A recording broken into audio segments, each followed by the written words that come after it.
როგორ ხარ? არ ვაპირებ დღეს ვარჯიშის დაწყებას, უბრალოდ მოქმედებას, უბრალოდ ცვლილებას, უბრალოდ ლოგინის ალაგებას. უნდა ალაგო ლოგინი, უნდა შეცვალო ყველაფერი, მაგრამ ეტაპობრივად, ეს ერთიანად არ გამოვა.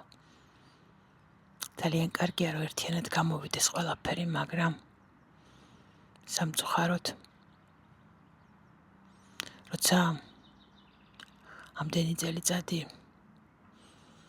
ესე არა ადამიანურად ექცევი თავს, მერე ვერ შეცვლი ყველაფერს ერთ დღეში. ამიტომ ამას დრო სჭირდება. ერთი წუთით დაწყებული ცვლილებები მიგიყვანს გამარჯვებამდე. თურმე ასე ყოფილა. მე მაგ ეტაპს გავდივარ და გირჩევ, რომ შენც დაიწყო. ლოგინია ალაგო, გარეთ გამოხვიდე, თუნდაც 5 წუთით. და მერე ეტაპობრივად გაზრდი ამ ყველაფერს. ადიქი, სარგეში ჩაიხედე და შენ თავს უთხარი, რომ შენ ყველაფერი კარგად იქნება, უნდა მოიყვანო და არ უნდა დაელოდო. სული სიმშვიდეს გისურვებ.